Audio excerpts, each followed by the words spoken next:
Hello, this is Self-Critical Chloe. So, sorry for not uploading anything for the past couple of weeks. I took a couple of weeks off for Thanksgiving. This week, what we're going to go ahead and do, we're going to actually look back with a character of ours and redesign them with my current skills. So, this week we will be doing Vanna Inara, specifically one of the portraits that I have for her. Now, the reason why I'm doing this is to look back and see how I've progressed over the past few months and get a better idea of where I'm at in comparison to where I was. So I'll be taking something that I've already done and redoing it to how I draw today.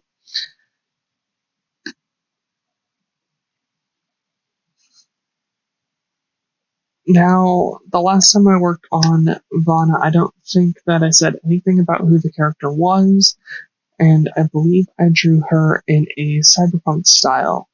She doesn't normally fit into a cyberpunk world. She's actually a D&D character originally, and more specifically, she is a dragonfire alchemist. And essentially, the way dragonfire alchemists function and work for the game is they drink potions, mix them in their stomach, and exhale them like a dragon breathing fire. And that was around where this character was intended to be created, or that's how this character was intended to function or play. Now, with that being said, it's a character that I never did actually get to play, and the reason why she's one of my subjects is more because it's more because of the commonalities or similarities she actually has to myself. I put a lot of my own personality into her, and as such, she's ended up becoming essentially my fantasy self portrait, I guess you could say.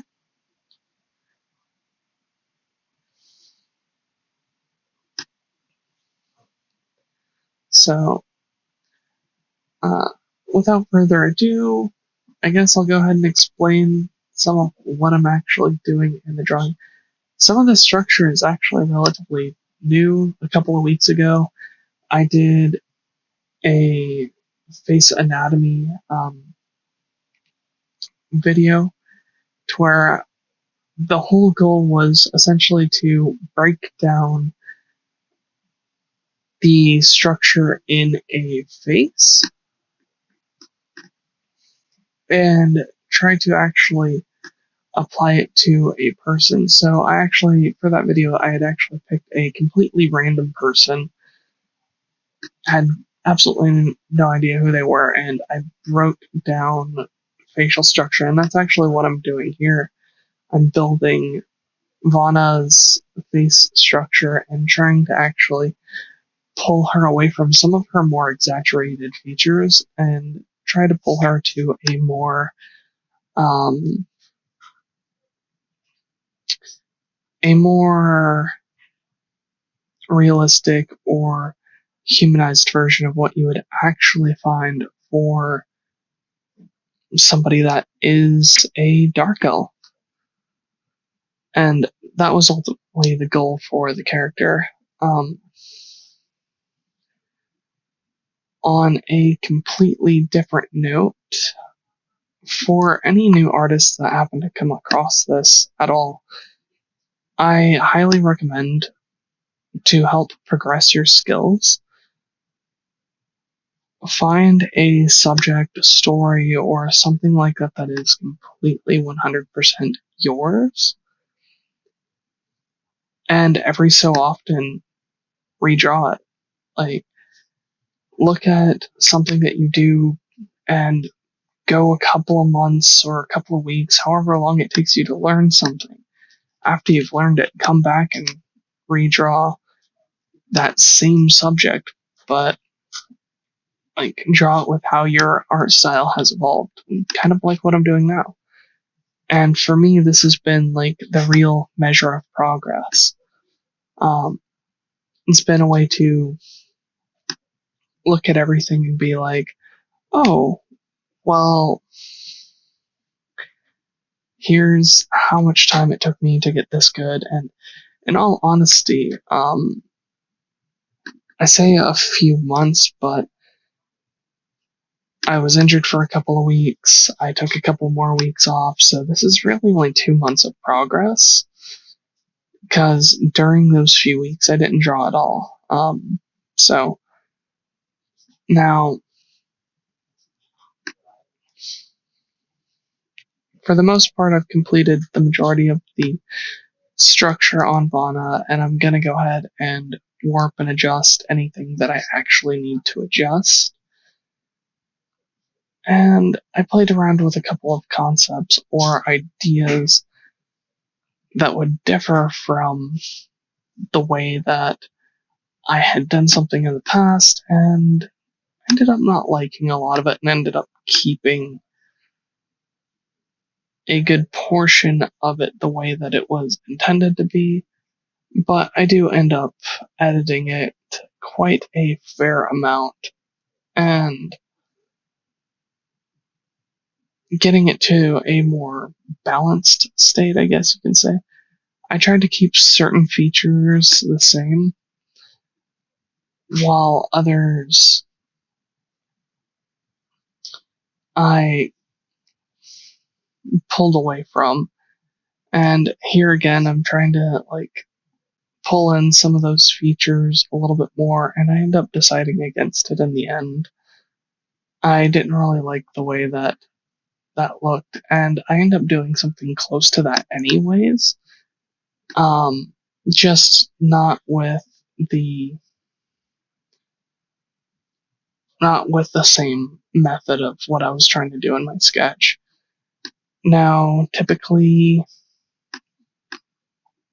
I don't do a whole lot of line work in my art anymore. The reference that I'm working from up in the corner actually does have line work in it. I tried using a method at the time that I had seen for grayscale, and then using, some sort of color mapping to change the colors. And I wasn't really fond of how that turned out. I did still have line work in my stuff for that though. And it's one of the things that after learning how to do that method and like testing that out, I dropped it almost immediately after it. So that portrait of Vanna is literally the only one that I've done that with.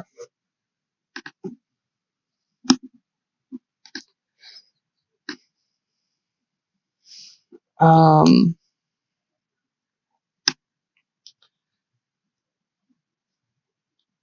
and for the most part, I do take a few more liberties with the art than I usually would. For example, I do change a few things, like with the hair. Like I don't draw the hair exactly the same way. I kept a couple of key parts and then redrew it how I wanted to. And I kind of feel like it actually turns out pretty good in the end. Now, my general workflow typically goes straight from a sketch to a silhouette. I know I said I don't do a lot of line work or anything like that, and this is really the only line work that I do anymore. And the only purpose of it is to get a rough silhouette of of the uh, of the subject. And this has been a general concept of what I do nowadays. I was going to work with a blue background for a large portion of this, like I typically would do, and ended up going against that quite a bit.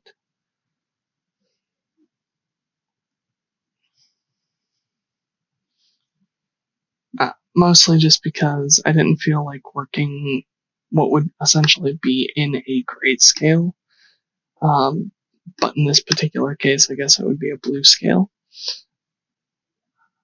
as I'm already working in it, so I really just didn't want to work in that particular fashion this time around. For this, you'll see that I'm doing all my rough blocking for where I want like certain shades or certain colors or shadows before I start smoothing it out. And my general process for this will typically go from rough blocking, smoothing, add more blocking where needed, and the blocking where I add where it's needed is more for refinement rather than rough blocking. And it's honestly one of my favorite stages because you get to see something go from, oh, there's absolutely no lines, no definition, or anything like that, other than the sketch that's over it, to suddenly having those lines and having that definition like worked into it, and I absolutely love the way that looks. To me, that's probably my favorite part. It's entertaining. I don't know why I like watching it.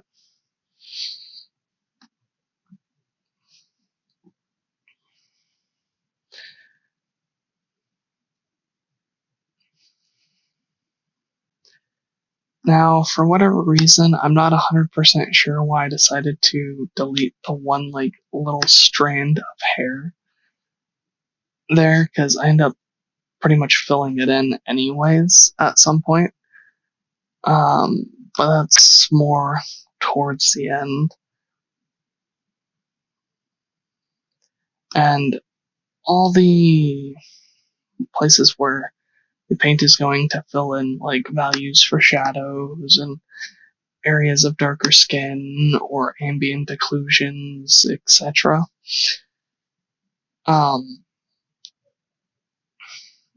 Like all those don't actually account for my actual shading. All my shading actually gets done afterwards, towards the end.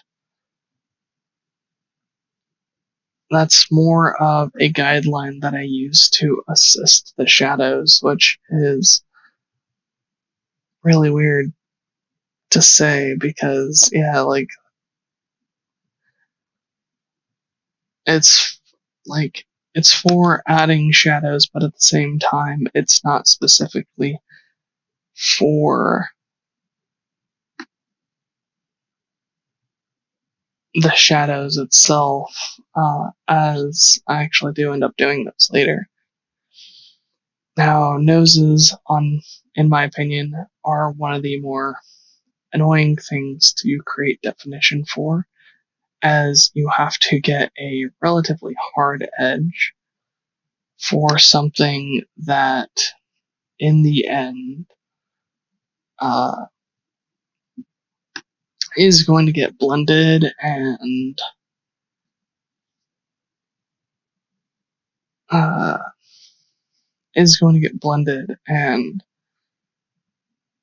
re-softened and everything like that. So it is really annoying to try to get that hard edge like that, particularly with noses and facial features to where there is no separation. But when you finally get to see it, I absolutely love the way that looks.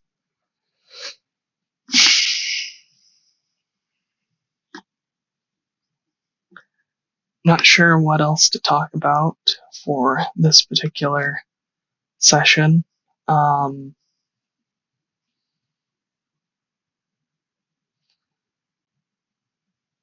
So,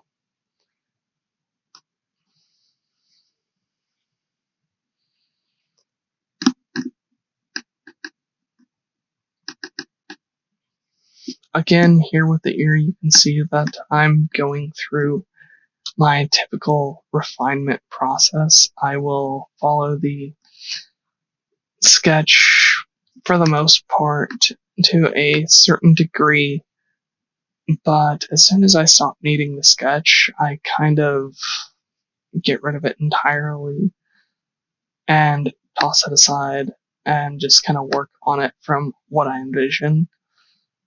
And you can see slowly, like, things do get, like, more built up and, like, easier to tell that it's being refined or has been refined. And I particularly spent a lot of time on the ear. I want to say something like 45 minutes at least, just refining this process, and mostly just because it was a lot of intricate interconnectings, and the blend tool just really was not wanting to work with me very well until I started doing certain things here to get that, like, deep shadow ridge right there, and it took quite a bit of time to actually get that to show that, hey, there's an actual depth there. And then after doing that, I still had to do it several more times just because I wanted the inner ear portion to be just as detailed as that one little ridge.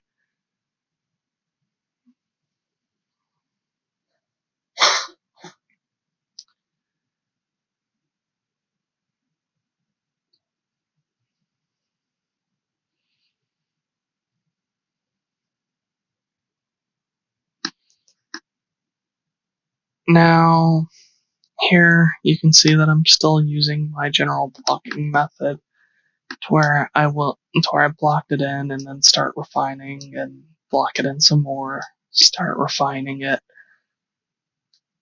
until it finally just decides to blend the way that I'm wanting to. At some point, I figured that I had overworked it, but it slowly does start coming into what I had envisioned, and it does slowly get more and more detailed. It's a very painful and slow process for the way that I do this, but I really do like the end results of it.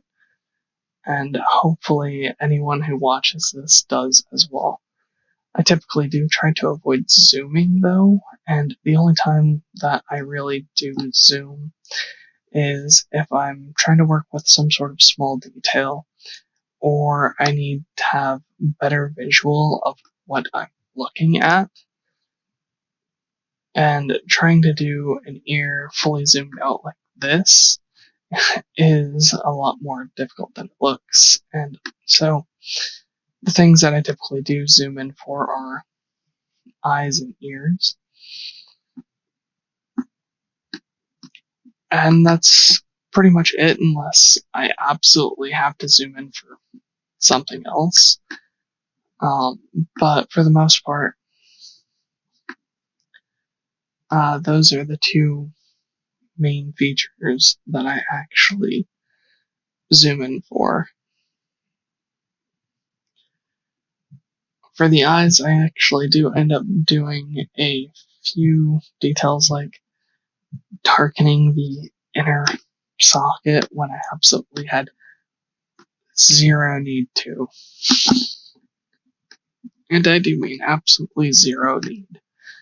There was no point to do it, as it would ultimately be covered up in the end. So I'm not quite certain what the purpose of it was.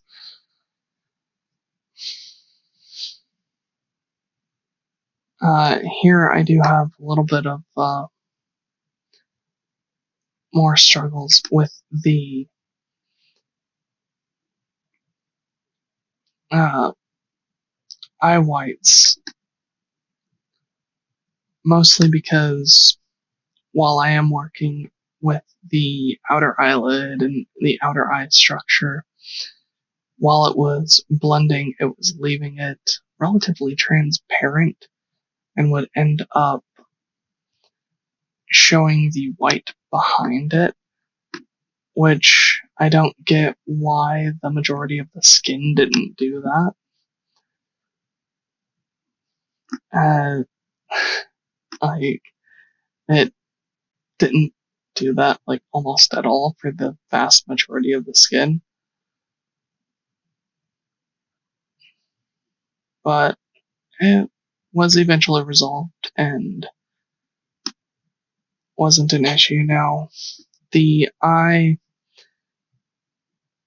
on the right hand side does actually look a little off, and ultimately I did end up fixing that off camera. And I do end up fixing both their colors for it as well, but to something that's a little bit more of a grayish white.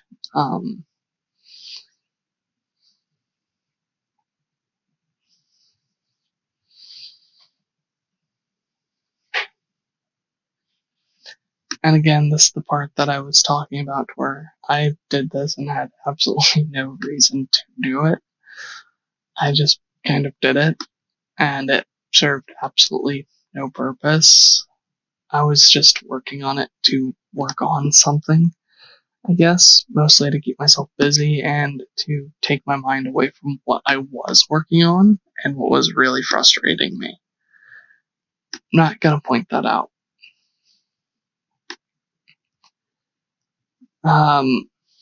If you happen to see it though, go ahead and put in put in the comments what you think it was that was frustrating me at the time. So I can definitely tell you adding that little bit of pink though is a huge amount of labor for how small that actually ends up turning out. But that tiny little detail, I feel like it pulls it together really well. So I'm ultimately really happy with the way that turns out.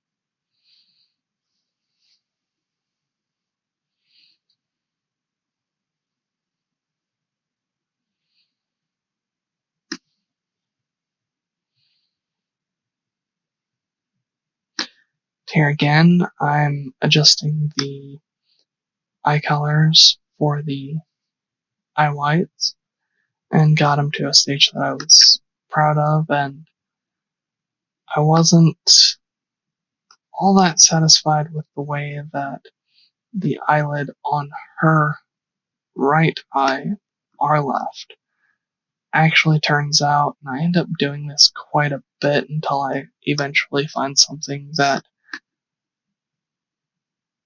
I'm pleased enough with that I can just move on, and then end up finding something else that I'm like, yeah, let's work on this, and just to end up undoing it later.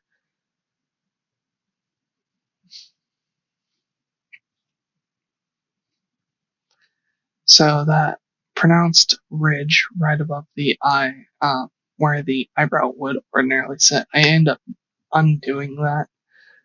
I didn't want it to be as pronounced on her right eye's side, and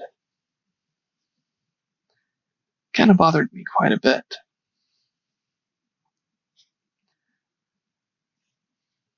For the eyes, I do end up pushing them more towards a greenish tint with the way it ends up coming out. That was kind of unintentional, and instead of going with the pure yellow and green eyes, I did end up going with a black iris in this one, and using the other color to help fill it, and it does end up making it more of a greenish tint instead of a bright yellow, the way that they were originally intended to be. But I still think they turned out pretty great like this.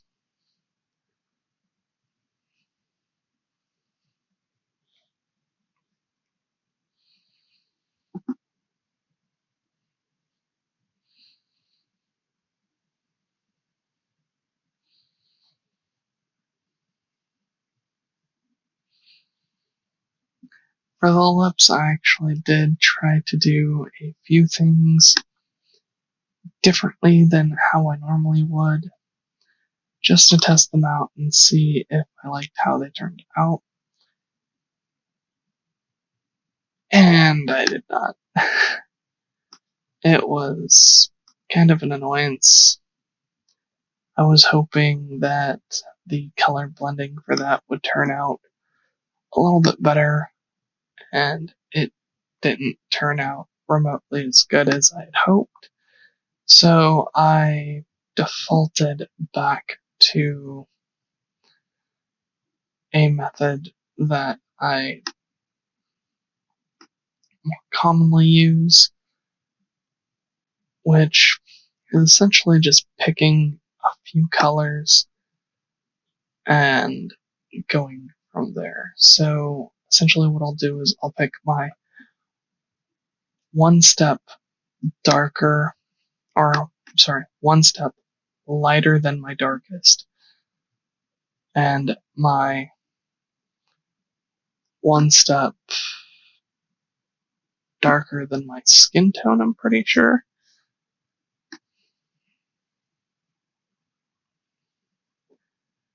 And then use those two shades to actually create the lips and use my lightest for highlights, while my darkest is going to be used to create edging, borders, or any other separation that needs to be separated.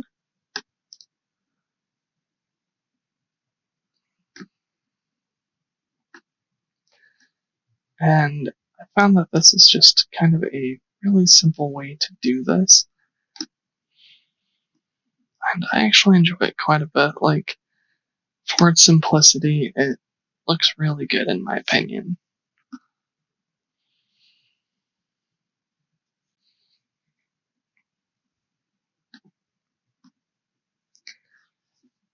Moving on to hair, I wanted to try to do this in a similar fashion to how I did Groner's hair, and I ended up deciding against it and using my silhouette method instead. I do end up doing that later as well, or a version of that later, but the version of that I do is more for cleanup.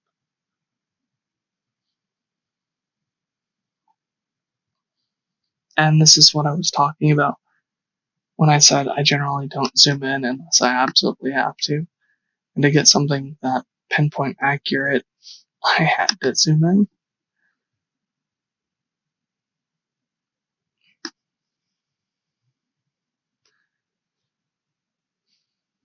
Now, the hair I end up fixing quite a few times,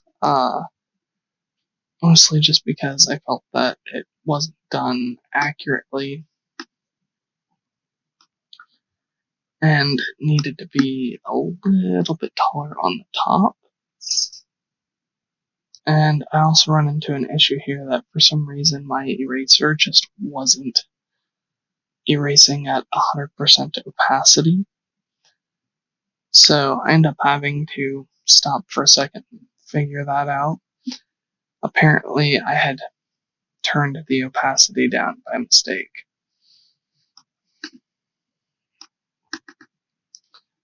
And didn't pay attention to that at all.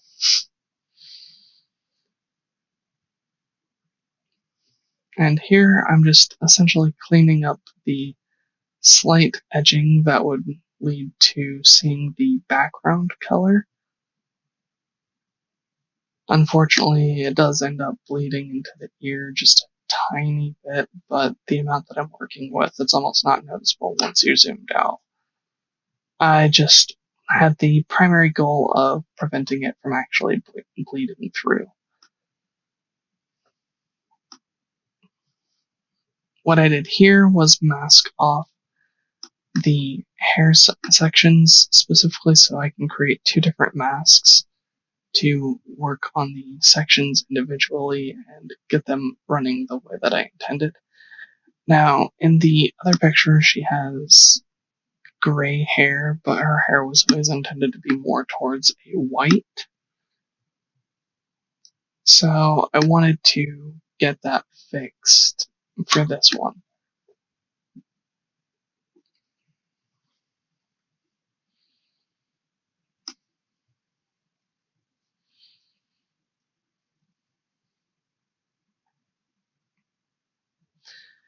And here I am, like, if I see something that I don't like and need to adjust, I will literally go in, fix it, and adjust it, and have no issues cutting something away if it doesn't feel like it fits.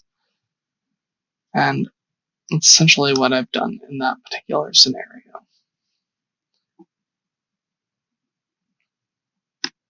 Now, at this moment, I'm only using a individual color, but essentially what I'm doing is using a smaller hairbrush to go through and fine pick just the edges. That way it would feather them a little bit more to where it looks more like the hair is actually growing out of her head. And then after doing that, I cleaned it up to have a little bit more of a finer edge or a more unison edge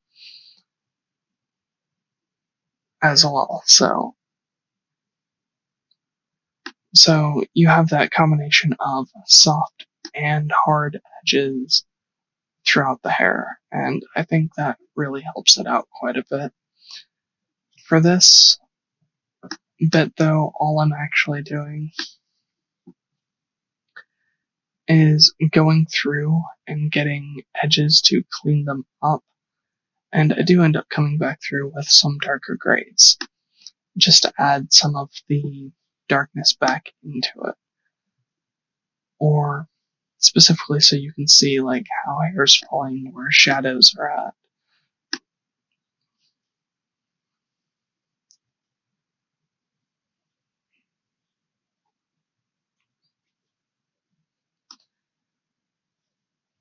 And here is the portion where I'm like, I wish the hair up top was taller. And I decided, you know what, let's try to use the liquify tool a few times, because I've never actually used the tool. And I just wasn't happy with it in the end, and decided to just go with the simple distort method that I'm used to.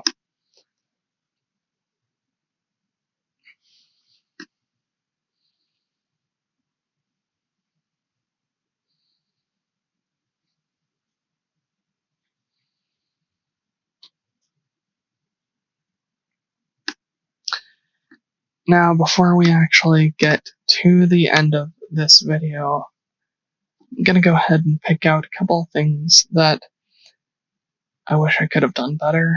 Granted, there's still a lot of things that are being worked on that have yet to be worked on, such as minor details like eyebrows, shading. But since I haven't actually worked on those in the video yet, we're going to go ahead and omit those while you actually get to see them being done, and I start criticizing my work. Now, out of everything, I'd probably say that I definitely wish that I would have done the hair better. It's probably one of the points that I consider to be behind where my current uh, faces and other anatomy are. feel kind of like it's just a level behind. So my next video possibly will be more research on hair. I've done research on hair quite a few times already, and you'll actually get to see this when I pull up a full comparison between all three of the Vanna and Ara portraits that I've done. And those will actually come up in just a moment.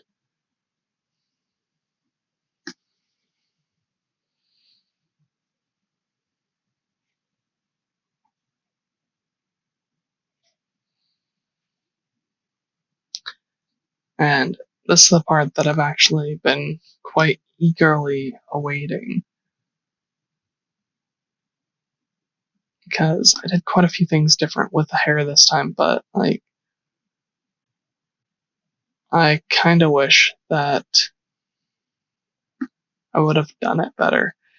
And here you can see my full progress on Vanna Inara on the far left side. That was my initial piece for her, and I took a bunch of mistakes that I seen that I was like, okay, her neck's too thick, her ear was too high, so on and so forth, and moved on to my second one to where I was like, okay, well, I'm gonna learn how to paint a little bit better. I tried a completely different method and tried to keep some of the aspects of it the same. Whereas this time around, I wanted to abandon some of her more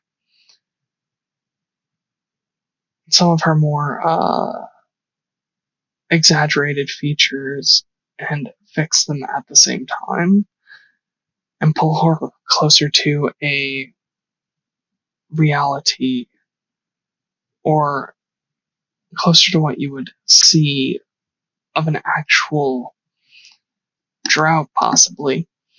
Anyways, that's it for this video. If you liked it, please comment, like, and subscribe. Until next time.